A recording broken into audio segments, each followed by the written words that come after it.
Olá, tudo bem? Gente, hoje nós vamos falar de um tema diferente. Tem um texto no Facebook de um rapaz chamado Fagner Oliveira.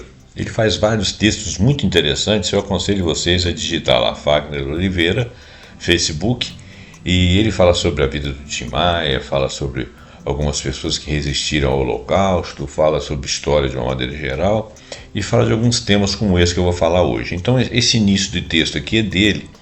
Depois eu passarei a minha pesquisa. Então, olha bem, ele iniciou o texto dele assim: durante muito tempo a gente aprendeu que a ignorância era só falta de informação, que bastava ensinar melhor, divulgar mais, explicar com paciência. Esse raciocínio parte de uma ideia confortável, de que todo mundo erra sem querer. Até que alguém resolveu olhar para o problema por outro ângulo e perguntou o que acontece quando a ignorância não é um acidente, mas ela é um projeto. Isso tudo são palavras do Fagner Oliveira. Bom, foi aí, então, que Fagner conheceu o trabalho de Robert Proctor, que é um historiador de ciências, professor de Stanford, e um homem que deu nome a esse mecanismo desconfortável que ele chamou de agnotologia. Então, a agnotologia é o estudo da produção deliberada da ignorância. Não é um erro honesto, não parte de uma dúvida legítima, mas da ignorância construída metodologicamente, com dinheiro, com estratégia e com paciência histórica. E quais seriam os objetivos? Vamos ver. Proctor, que é o doutor, chegou a isso estudando a indústria do tabaco. E é aqui que vale ser bem didático. Nos anos de 1950, a ciência já havia identificado com clareza a relação entre o cigarro e o câncer de pulmão. O consenso então estava se formando. O que a indústria fez não foi negar frontalmente esses estudos. Ela não partiu para dizer, não, os estudos estão errados, nada disso. Isso seria fácil de desmontar com os estudos. O que ela fez foi algo mais sofisticado, que eu, Zé Roberto, chamaria de insidioso. Porque a sofisticação vem exatamente do fato de ela ter sido feita assim subrepticiamente. Ela não confrontou as teses de que o cigarro dava pulmão. Ela fez de uma maneira indireta. Veja bem, vou continuar no texto dele. Ela financiou pesquisas paralelas, pagou especialistas para relativizar conclusões, criou institutos independentes e passou a repetir uma frase-chave: a ciência ainda não é conclusiva. Porque ela sempre colocava uma pedra de toque dizendo que a coisa poderia não ser aquilo, como a pseudociência ali confrontando a ciência oficial. E com isso ela dizia que a ciência não era conclusiva porque ela estava sempre colocando em xeque, porque ela pagava especialistas e relativizava as conclusões. Então, não era mentira direta, era a fabricação da dúvida. O objetivo não era convencer as pessoas de que fumar fazia bem. O objetivo era fazer com que elas pensassem que ainda era cedo demais para ter certeza de que aquilo lhe causava câncer. E aqui está o ponto central da gnotologia. Não se trata de convencer, mas de paralisar. Se existe dúvida, não há urgência. Se há controvérsia, não há decisão. Se tudo parece incerto, ninguém precisa de agir por hora, porque tudo está incerto. Nós estamos num terreno, em tese, nebuloso. Essa é a invenção, essa é a mentira plantada. Essa é a ignorância instalada, porque você passa a não tomar decisões em cima de conhecimentos. Esse método deu certo porque passou a ser reutilizado. Mudam os temas, mas as engrenagens são as mesmas. Mudanças climáticas, por exemplo, foi por esse campo também. Durante décadas, empresas financiaram campanhas não para negar o aquecimento global, mas para transformá-lo num debate em que a possibilidade de que não seja verdade existe, criada por eles, é claro. O planeta aquecia, os dados se acumulavam, mas a pergunta pública permanecia sempre a mesma: será que é isso mesmo? Então, vacinas seguiram por caminho parecido, o que é uma estupidez, inclusive. Não foi preciso provar que elas não funcionavam. Bastou sugerir que talvez não fossem tão seguras assim, que talvez ainda houvesse algo escondido, que talvez fosse melhor esperar. A dúvida virou produto, a hesitação virou comportamento social. O mais interessante é o seguinte: eu entendo o aquecimento global porque ele faz questionar o aquecimento global por causa das indústrias de petróleo e os grandes ganhos do petróleo. Carvão e petróleo, combustíveis fósseis e o crescimento das economias. Isso aí eu entendo. Eu entendo a indústria do tabaco, eles têm uma coleta imensa de tabaco mundo afora e tal, e eu pegar uma indústria de norte a sul, de leste a oeste, isso eu entendo. Agora, a questão das vacinas eu não entendo, porque o fato de você não ter algumas doenças hoje se deve exatamente ao sucesso das vacinas. Que tem a gente desconfiada das vacinas, pessoalmente, porque são pessoas tacanhas, ou sejam pessoas medrosas, qualquer coisa que possa se dizer dessas pessoas, é entendível. Agora, que se vire um movimento anti-vacina, quem que ganha com isso? Eu não consigo entender. Se alguém tiver explicação, deixa aí no comentário.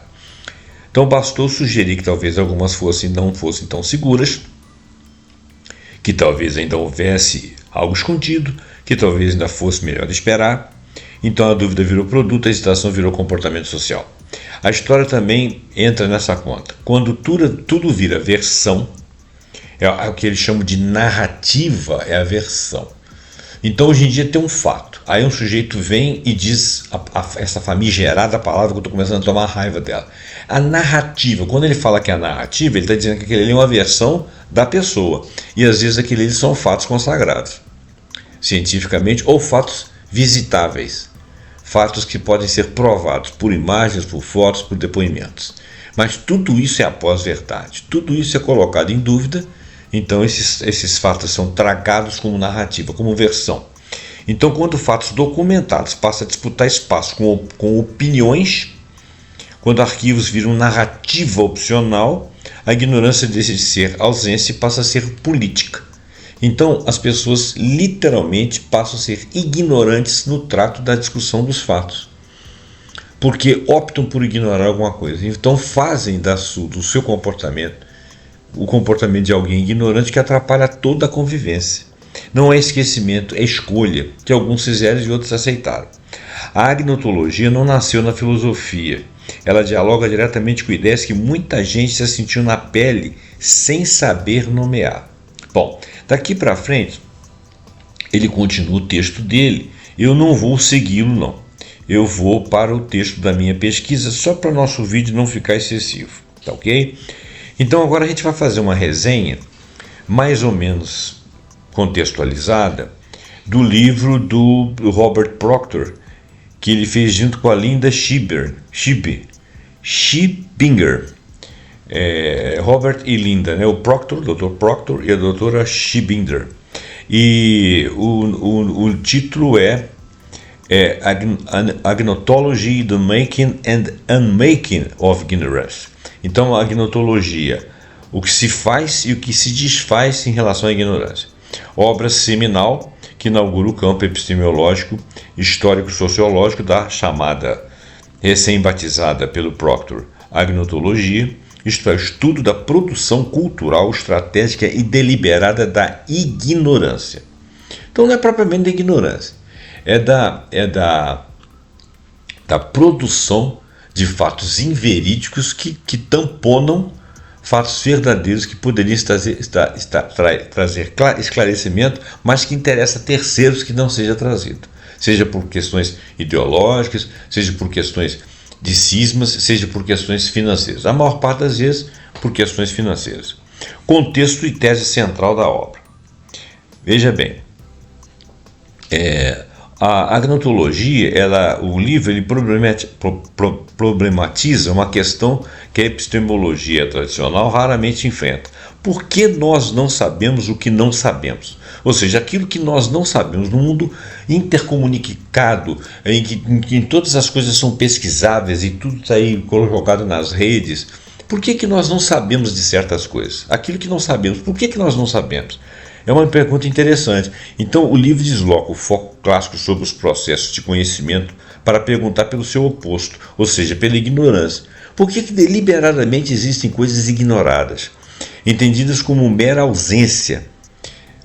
Não como mera ausência, mas como algo ativamente ausente por foco de estar ausente, mantido, politicamente instrumentalizado para estar ausente do conhecimento da maioria. Segundo Proctor e Binder, a ignorância tem história, política, agentes e geografias próprias, e muitas vezes não é um vazio natural a ser preenchido, mas um artefato gerado por interesses de poderosos para confundir, neutralizar ou retardar ações sociais e políticas.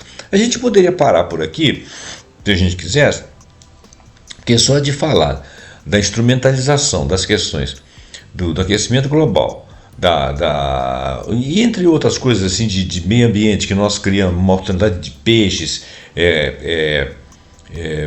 lençóis freáticos que estão contaminados, produtos químicos, extravasamento de produtos químicos, radiação nuclear, essas coisas todas já dão ideia de que tem muita ignorância aí produzida e fabricada, além do cigarro, das vacinas e dessas coisas que a gente viu aí discutindo durante o ano de 2020, o ano daquele fato, né? Complicado. Então, que foi mundial. Então, a obra coletiva reúne ensaios, exploram desde a fabricação sistemática de incertezas e debate científico até a perda deliberada ou negligente de saberes locais ou socioculturais. O que é um outro detalhe, motivo pelo qual a gente não para pura e simplesmente para explicar o conceito. Porque existem outros conhecimentos que são jogados no limbo, porque existem interesses, por exemplo, interesses colonialistas. Quando você chega num determinado lugar e ignora o saber local, porque você quer colocar a sua bandeira, o seu conhecimento, a sua religião, a sua cultura, você despreza a cultura subjacente, a cultura que está ali, para você dizer que você é superior a ela. Então você promove a ignorância. Algumas coisas que você faz ali, as pessoas sabem que não devem ser feitas, porque elas têm conhecimento de causa, mas você produz uma ignorância para que as pessoas possam ser alijadas do processo de decisão. Lá na frente, quando você descobre a mesma coisa que eles já sabiam, você diz que é uma descoberta sua. E diz que você foi lá e civilizou aquela população. Então isso é uma outra forma de gerar ignorância. Então quer dizer que a coisa aqui no mundo é antiga. Estrutura analítica e tipos de ignorância. Olha bem, alguns autores interpretativos falam de 3 tipos de ignorância.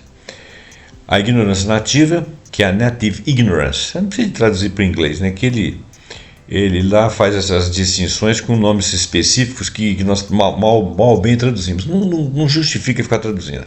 Ignorância nativa é a forma tradicional de ignorância entendida como um estado inicial de não conhecer algo. Por exemplo, a ignorância de uma criança antes de aprender a linguagem ou o catálogo científico de um fenômeno, a ignorância de uma pessoa que não conhece uma população, que não sabe a língua, que não sabe o que rola lá dentro, ela é ignorante, ela nunca foi lá. Não que ela seja ignorante clássica, ela ignora aquele fato, né? Essa forma naturalizada em muitas tradições epistemológicas, visto como um ponto de partida inevitável para a aquisição do conhecimento, é normal, é natural. Existe esse tipo de ignorância, a ignorância nativa. Agora, existe a ignorância como escolha seletiva, que é aquela ignorância que não é um mero vácuo, mas resultado de opções sociais, opções políticas ou metodológicas que tornam certos saberes invisíveis ou marginalizados, como é o caso ali do cigarro, como é o caso do aquecimento global, como é o caso das culturas subjacentes de povos colonizados e tal. Exemplos incluem a perda histórica de conhecimentos indígenas, sobre fósseis ou práticas medicinais, temas abordados nos capítulos específicos daquela coletânea lá chamada Cnatologia, parará. Ignorância como construção estratégica. Olha bem, então existe a ignorância como escolha seletiva, né? Que você ignora certos saberes, e existe a ignorância, vamos dizer assim, construção estratégica, ela seria uma ignorância plantada, para que você pudesse oferecer uma resistência a fatos que são, por si só, fatos consubstanciados. Que você pode fazer a opção de não ter conhecimento autóctone, de não olhar para as comunidades indígenas, achar que tudo aquilo ali é curandeirismo. Ele está chamando isso aqui de opcional. Agora, isso é diferente de você chegar lá e criar uma ciência, uma pseudociência, para poder se contrapor a algo que já existe, exatamente você estabelecer o ponto de interrogação e fazer com que as pessoas, na sua maioria, não conheçam, não tenham conhecimento e não se protejam daquilo. Então essa seria a construção estratégica. Este é o foco político mais contundente da obra, a ignorância deliberadamente produzida para servir a interesses corporativos ou políticos, criando dúvida suficiente para bloquear a ação ou regulação. A metáfora clássica aqui é da indústria do tabaco, é a primeira que vem à cabeça, né? onde um memorando confidencial afirmava que a melhor maneira de competir com fatos era semear dúvida. Doubts in our products, né? Quer dizer, existia um memorando para eles combaterem aquilo que estava sendo proposto pela ciência, que era combater o consumo do tabaco, porque ele estava gerando câncer de pulmão. Eu confesso para você que acho que a ignorância seletiva ela está um pouco dentro dessa daqui, da construção estratégica da ignorância, porque a medicina muitas vezes ela vem assim, sem provar nada, ela fala que um chá que o indígena fala lá, ou que uma planta você faz um chá, ou que você come a planta que aquilo, ele ignora isso aí pura e simplesmente, que isso é uma estrutura de ignorar, dominação, entendeu? Então eu acho que essa cultura, de certa forma, ela não é tão seletiva assim, ela é estrategicamente plantada também. Porque dizer que tudo que as pessoas que são nativas fazem é charlatanismo, é petulância, é prepotência. Você teria que primeiro analisar. E claro, já houve muitas análises de produtos, tanto é que existem os fitoterápicos. Os fitoterápicos eles têm origem exatamente nesses povos autóctonos, porque passaram a estudar a ciência deles. Muito bem. Então, o livro não é um tratado monográfico, ele é uma antologia interdisciplinar. Entre os casos que ilustram a produção da ignorância são a indústria do tabaco, a criação da incerteza sobre o malefício do fumo, ponto de partida epistemológico da própria agnotologia, quer dizer, aquilo que fez o estudo, né, se tornar um estudo mais amplo a partir dos malefícios do fumo, que era contraposto pelas indústrias, né, tentando pseudocientificamente ombrear com a ciência oficial, os segredos militares de censura como formas de prover ignorância, o negacionismo climático, estratégias para manter debates públicos inúteis após consensos científicos consolidados, quer dizer, cria-se um debate lá em que colocam um sem número de interrogações em consensos científicos que já foram consolidados por cientistas sérios. Ignorância em gênero e sexualidade, como a história da pesquisa sobre orgasmos femininos, demonstrando que áreas marginalizadas geram apagamentos epistemológicos. Aqui parece que o pessoal falava que não existia o orgasmo feminino, algo assim, depois veio a provar que realmente existia, e quando a mulher ficava lá com necessidades, né, o seu organismo na questão da sexualidade, isso era chamado de histeria, até que teve o cara que criou o vibrador. O vibrador nada mais é do que o que vinha provocar o orgasmo, né?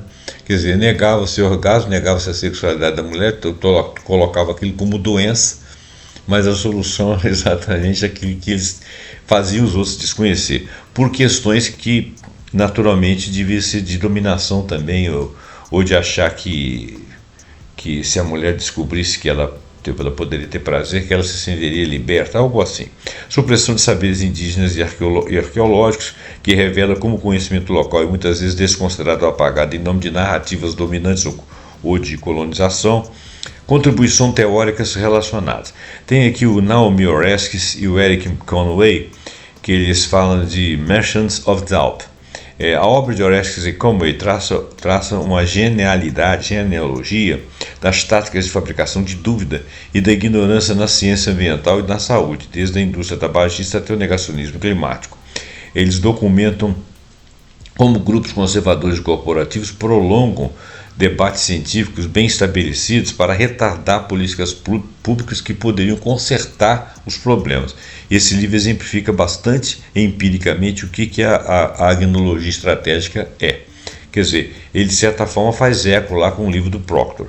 O Lee McIntyre faz um estudo sobre desinformação e negacionismo, mais ou menos na mesma linha. O McIntyre, em sua obra Post-Truth, que significa pós-verdade, ou Scientific Attitude, que analisa como uma democracia deliberativa e as redes sociais amplificam táticas de manipulação de evidências, produzindo confusão epistemológica que sustenta ignorâncias ativas, muitas vezes por ideologias anticientíficas ou corporativas. A perspectiva de McIntyre dialoga diretamente com a agnotologia estratégica. O Foucault, Michel Foucault, que fala de poder e saber, já havia argumentado que o conhecimento e poder estão inextricavelmente ligados e associados entre si, e que aquilo que uma sociedade considera verdade, entre aspas, é produto das relações de poder muitas das vezes. Às vezes existe uma opção por manter uma verdade e esquecer as outras, ou colocá-las sobre interrogação. A agnotologia pode ser lida como uma extensão contemporânea desse tipo de análise, focalizando não apenas os regimes de verdade, mas as políticas de ignorância que são feitas deliberadamente. Isso seria a própria agnotologia, um complemento da genealogia Foucaultiana. Bom, avaliações críticas da obra. Pontos importantes. Interdisciplinaridade potente. A obra rompe barreiras como história, filosofia, sociologia, ciência ambiental, estudos de gênero. Ela, inclusive, não se preocupa em se situar nisso aí, ela passa por todos esses ramos. Relevância prática. Oferece ferramentas conceituais para interpretar fenômenos atuais como o negacionismo climático, antivacina, debate sobre segurança alimentar, que existe também. Porque a segurança alimentar também ela está associada à forma como você faz o processamento de alguns alimentos. Alguns alimentos são extremamente processados e trazem um nível de garantia de saúde e uma qualidade alimentar baixíssima, e eles não gostam de ser discutidos porque se ganha isso muito dinheiro. Quer dizer, uma coisa altamente antiética, né? Relevância prática. Oferece ferramentas conceituais para interpretar fenômenos atuais como o negacionismo climático, antivacina, debate sobre segurança alimentar, etc. Descentramento do saber. Não trata ignorância como simples falta, mas como construção social com agentes de interesse específico. Quer dizer, isso aí são temas e temáticas do livro. Limitações e debates internos desse livro. Do livro que vem a definir a gnotologia, conceito esse abarcado por vários outros autores que eu citei aqui. Definição de ignorância ainda em debate. Alguns críticos, como Fernandes Pinto e outros filósofos, argumentam que a gnotologia precisa de uma base conceitual bem mais robusta para distinguir ignorância desejável, por exemplo, reconhecer limites legítimos de conhecimento científico, porque isso é verdade, e ignorância artificialmente cultivada. Eu acho que ele está se partindo para isso. Possível tautologia. Ao identificar a ignorância como produzida por interesses, corre-se o risco de explicá-la sempre por motivações ocultas, sem capturar formas mais sutis de produção da ignorância epistemológica natural. Eu confesso que não vejo a coisa desse jeito, não. Bom, impacto e relevância contemporânea. No contexto atual, marcado por fluxos massivos de informação, crises ambientais, polarização política, plataformas digitais que amplificam desinformação, a agnotologia torna-se uma lente indispensável para se entender, porque hoje em dia está demais da conta, né? Você conversa, outro dia eu estava num site, estava numa página de um cara aí, que, ao meu ver, é um completo, absoluto imbecil, e lá tinha um sem número de informações de coisas que não eram verdades, não eram inclusive verossímeis, não estavam acontecendo. Mas tinha lá uma mulher num vídeo de 38 minutos falando daquilo, que aquilo estava acontecendo, que o ministro fulano de tal fez aquilo, que o fulano de tal, que não sei o quê. E você vê que a pessoa tinha que ser bastante estúpida para poder entender e concordar com aquilo ali, mas quanto que aquilo ali já não devia estar sendo massacrado na cabeça daquelas pessoas, dentro daquela bolha. Então você vê que como a ignorância é colocada, quer dizer, no lugar do saber é colocado um conhecimento que não é conhecimento, que mostra que eles não têm capacidade de raciocinar. E prolifera a ignorância, porque esses caras acham que têm conhecimento de uma coisa, vão passar para outras pessoas, e quando perguntam que se você não sabe daquilo, ele fala que se você não está vendo. Você não está vendo que não existe. Criaram aquilo para ele, né? E ele não precisa de provas. As provas são exatamente a fonte. A fonte veio e ele acredita. Ele não titubeia, não coloca uma interrogação. Então essa é a própria criação da ignorância. Então, no contexto atual marcado por fluxos massivos de informação, crises ambientais, polarização política e plataformas digitais, amplificam a desinformação. Acabei de dar exemplo. A agnotologia tornou-se uma lente indispensável para a gente entender como os discursos políticos e econômicos manipulam evidências científicas e criaram zonas de liberadas dúvidas, como algoritmos das redes e estratégias de marketing político alimentam essa ignorância ativa, porque inclusive é fácil, as coisas que são da base da ignorância são lineares, são rápidas, são raciocínios são silogismos mancos, são conclusões fáceis de serem assimiladas, dizem respeito ao senso comum mais pobre possível. Então a maioria das pessoas que são medianas entende aquilo ali, acha que aquilo ali é uma verdade absoluta, porque não consegue discutir aquele ponto de vista. Aquela ignorância é plantada ali, né? E também porque consensos científicos são disputados não apenas por evidências, mas por interesse de poder. Então ninguém vai atrás de algo que discuta aquilo ali, já que outros consensos, outras formas de mostrar a ciência demanda leitura, que você entenda aquilo. Eu vou citar só um exemplo aqui. Teve uma medicação que me foi recomendada e a própria pessoa que me recomendou falou para tomar cuidado com questões de você ter sangramento, né? E eu peguei e fui ler, né? E aí cheguei na farmácia lá, homeopática, sei lá o que, caro pra cacete o produto, mas não foi bem isso que me fez pesquisar, não. Eu normalmente pesquiso esses produtos assim, que são assim, vistos assim como muito fora do padrão e tal. Não que eu acho que tudo deve ser alopático, não, existem muitas coisas fora e tal, mas tem que ser comprovado cientificamente, não interessa de qual origem, interessa se é comprovado. Aí todos os laboratórios, eu li 4 artigos, todos os laboratórios não davam certeza que aquilo tinha uma funcionalidade para a qual eram administrados, mas tinha uma certeza: o efeito colateral dessa questão do sangramento que eu falei aí era quase que 100%, ou seja, ele potencializava a não coagulação. Então, se você fosse uma pessoa que tivesse provavelmente coagulação ou tivesse plaquetas baixas, que é o meu caso, você deveria tomar cuidado. Eu falei, eu não vou tomar essa porcaria, pois se o efeito para o qual eu estou tomando não é feito, na maioria dos casos não tem comprovação, e é certo que ele age contra a questão do sangue lá, eu não vou tomar, eu vou correr risco para quê? Eu tomo outras medicações que de repente interagem com isso. Então, quer dizer, quantas pessoas vão procurar saber? Não que ninguém tenha falado isso com má intenção, é apenas um exemplo. Inclusive eu fui a pessoa que me deu essa receita e falei com ele, eu vi uma dúvida aí, vou passar para você. Falei, então eu passo o estudo, passei os estudos lá para ele, falei, legal, bacana, vou pensar e tal. Naturalmente que ele tomou mais cuidado daí para frente. Falei com ele, eu não vou tomar porque realmente para mim é perigoso. Tudo bem, entendeu? Agora o problema é, quantas pessoas saem para pesquisar? Quantas que têm essa paciência, né? E então, os consensos científicos são disputados não apenas por evidências, mas por interesse de poder. Então, num caso como esse, se houvesse um poder interessado ali, eles iam obscurecer o fato da questão sanguínea e enaltecer o fato da função principal do medicamento, e você ia ficar correndo risco de vida ali. Eles iam colocar uma interrogação.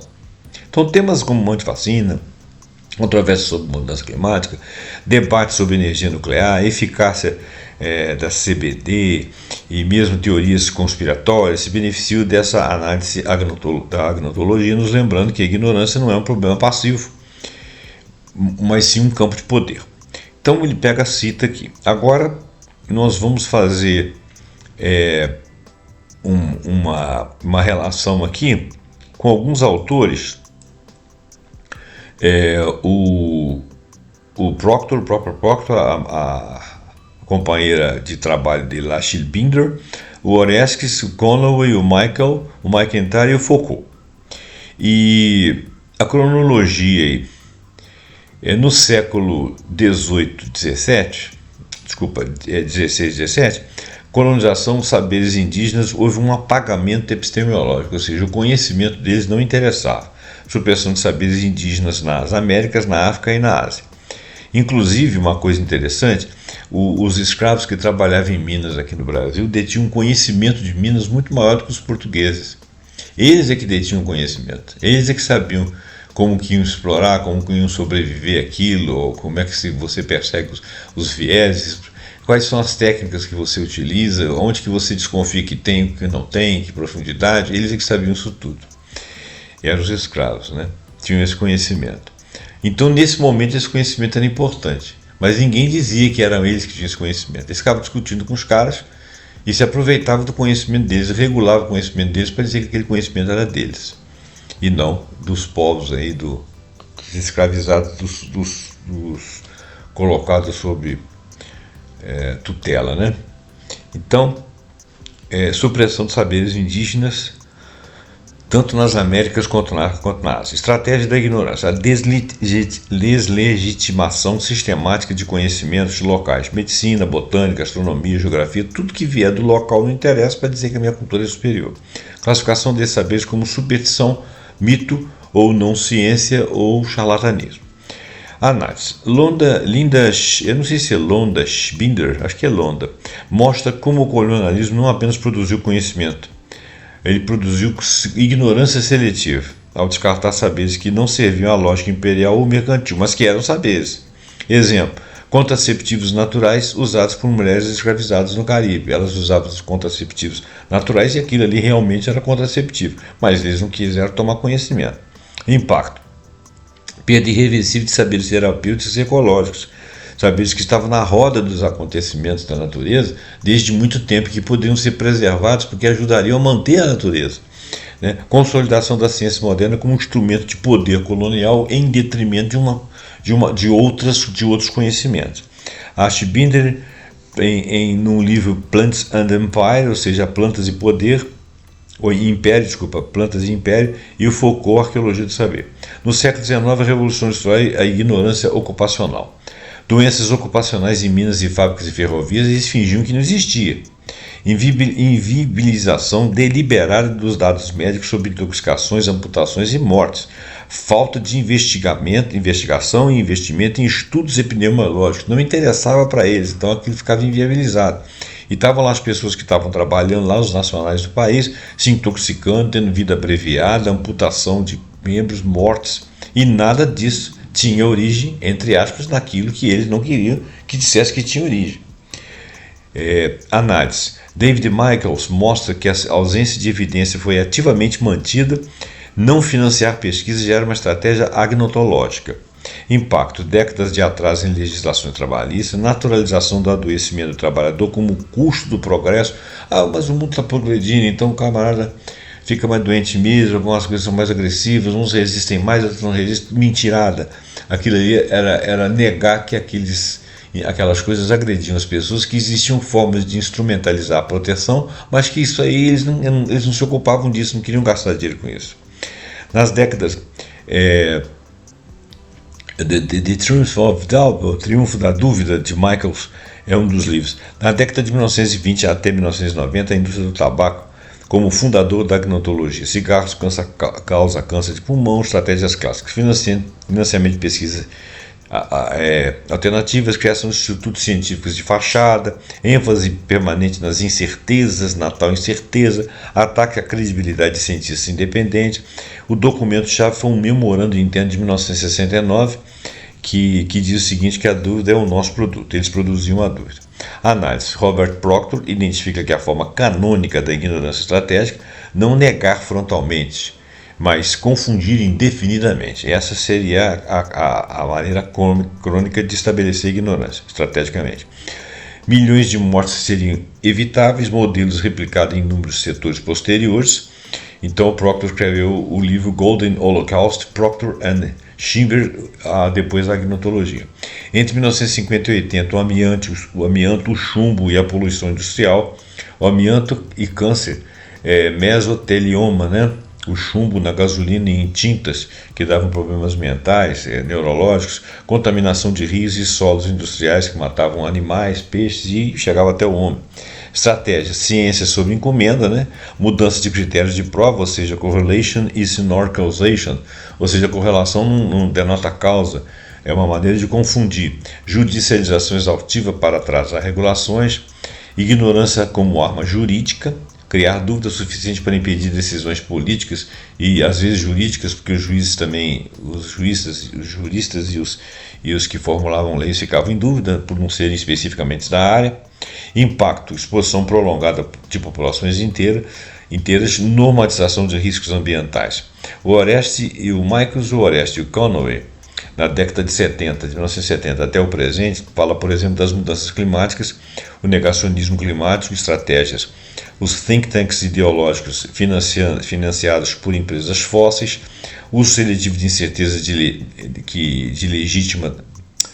uso seletivo das incertezas legítimas da ciência, criação de falsa simetria midiática, ou seja, tem que ver os dois lados quando não existia o outro lado, porque o outro lado não conseguia provar o que um lado tinha provado, quer dizer, aquilo já era definitivo.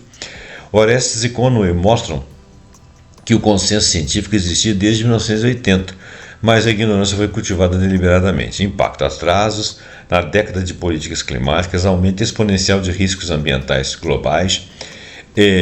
Entre 1980 e 20, a indústria farmacêutica e os riscos ocultos, o Oxycontin e a crise dos opioides, subnotificação de efeitos colaterais desses opioides, do Oxycontin, que era um medicamento específico usado por algumas pessoas, né? Ensaios clínicos enviesados, publicação seletiva de resultados, o ghostwriting científico, ou seja, alguém que escrevia por outros, confusão entre marketing e ciência, você não sabia o que era ciência, o que era marketing. Eu vejo, por exemplo, no Google, hoje em dia, você faz uma pergunta lá a respeito de um medicamento, do princípio ativo, vem vários patrocinados na frente.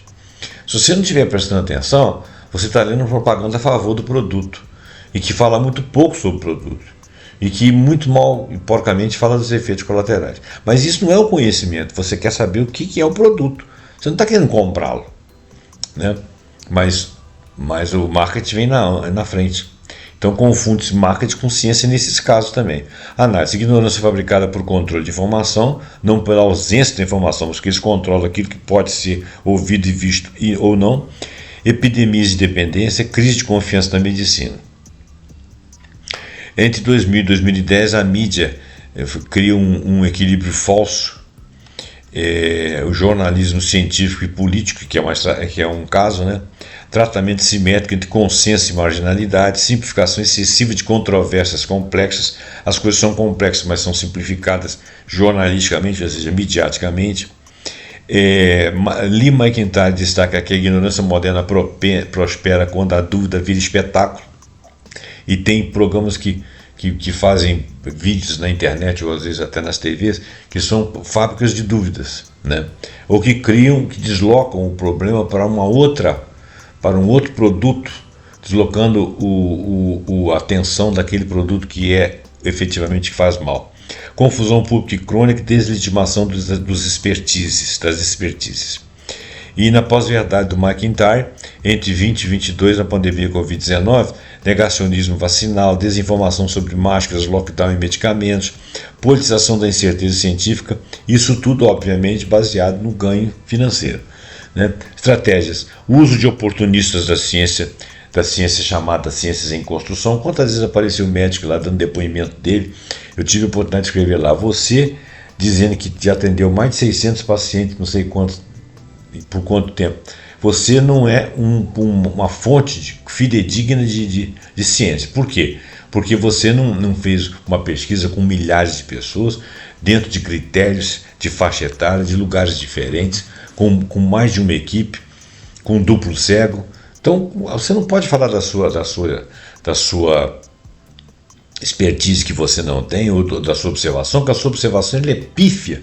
Você teria que juntar N pessoas com você, ou que trabalhasse nesses setores, para poder formar uma opinião com milhares e milhares de médicos que fizessem plantão, que tivesse tantos atendimentos. Então, mas aquilo ali ele tem autoridade. E por que ele está fazendo isso? Porque ele quer like, ele está ganhando dinheiro com aquilo. É incrível, e nem sei se são médicos efetivamente, de repente nem são, né?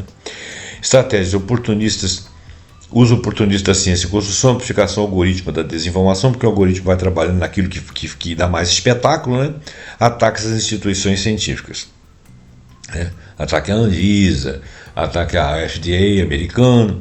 A pandemia explicitou que a agnotologia em tempo real, produção industrial da ignorância via as redes digitais, mortes evitáveis, polarização extrema, erosão da confiança institucional. E hoje em dia nós temos os algoritmos, as IAs e a opacidade técnica de tudo que está rolando por aí. Um caso emergente: inteligência artificial chamada as caixas pretas. Opacidade técnica com barreira democrática.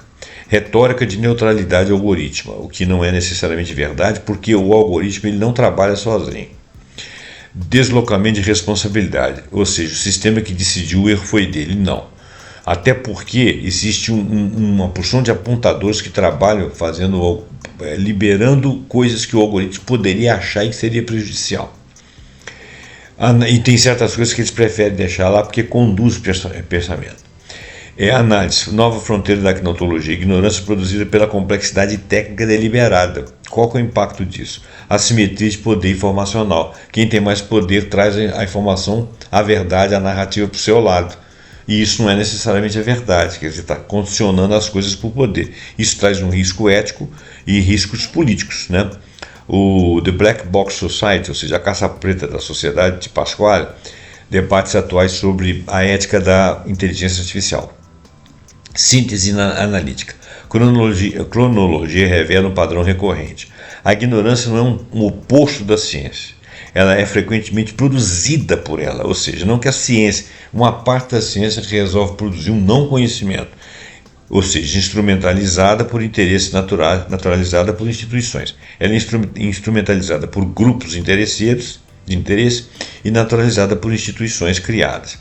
Como apontam Proctor e Binder, compreende que a agnotologia é essencial para a defesa da ciência pública, formação de políticas baseadas em evidências, alfabetização da ciência crítica para as pessoas, ok? Bom, então, eu espero que esse texto tenha ajudado você. Vai lá na página do rapaz lá, o Fagner Oliveira. Ele traz uma série de outras informações, todas elas muito importantes, interessantes. O texto dele é esse texto sobre a agnotologia, ele é um pouco grande. Ele apenas não faz esse tipo de análise que eu fiz aqui, que foi muito superficial, foi bem en passant.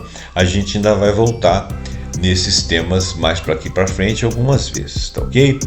Muito obrigado pela sua atenção e deixe seu like, deixe seu comentário, passe esse vídeo para frente e até o próximo programa pontuando com algum assunto que nós achamos muito interessante. Muito obrigado e até lá.